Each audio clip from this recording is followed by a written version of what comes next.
The last grocery bag. The grocery bag was lighter than usual, so light that it swung gently against my leg if I walked home, as if it were mocking me. Inside it were a loaf of bread, a carton of eggs, a small bag of rice, and 2 cans of soup. No fruit, no meat, no milk. I stood at the kitchen counter and unpacked it slowly, one item at a time, lining them up as if order could make them feel like more. This was all I could afford this week. I am 72 years old. I raised 3 children, and that day, standing in my quiet kitchen, I finally understood something I had refused to see for years. I had been feeding everyone but myself. For as long as I can remember, groceries were never just groceries. They were care, they were love, they were sacrifice.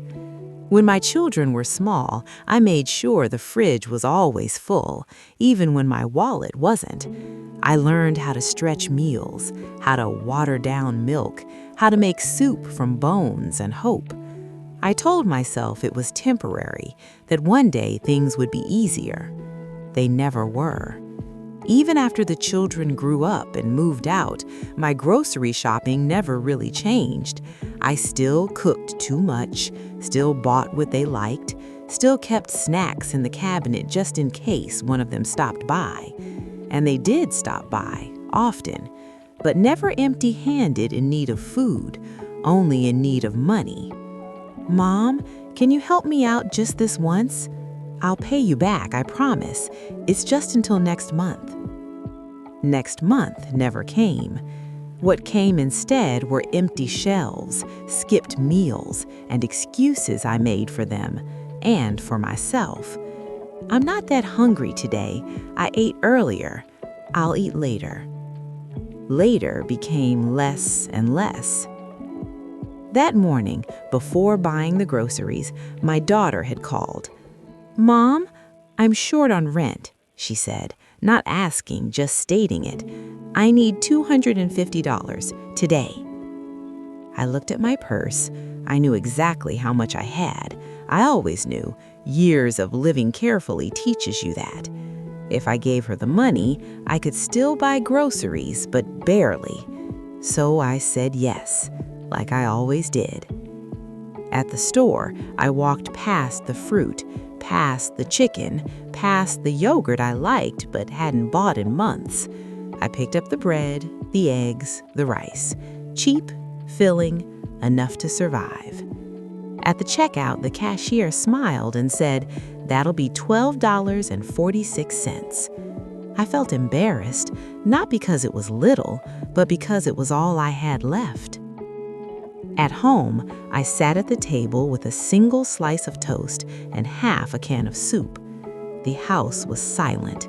No phone ringing, no footsteps, no laughter. Just the hum of the refrigerator and the sound of my own breathing. I thought about the grocery bags of the past, the heavy ones, the ones that cut into my fingers as I carried them inside, full of food for growing children. I remembered how proud I felt then, how useful, how needed. But now I was still giving, still emptying myself, and no one was noticing.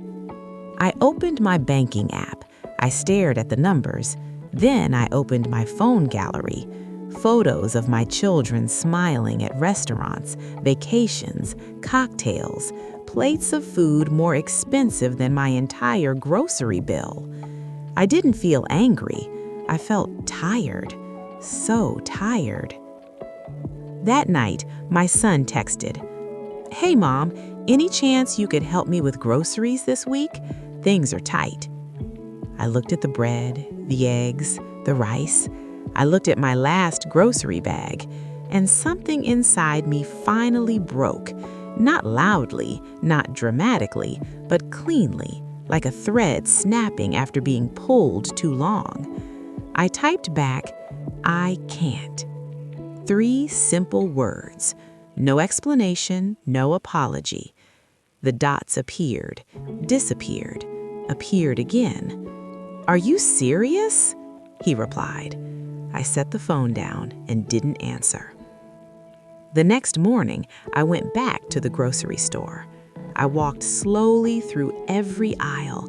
I picked up apples, chicken, milk, yogurt, vegetables, things I hadn't allowed myself in years. At the checkout, the total was higher than I was used to. I paid anyway. When I got home, the bag was heavy, so heavy that it left red marks on my fingers. And for the first time in a long time, I smiled at the pain because it meant the bag was full for me. That was the day I stopped being the last place everyone took from. That was the day I chose to feed myself. That was the day I understood that love should never require starvation. And that grocery bag, it was the last one I ever carried for anyone else.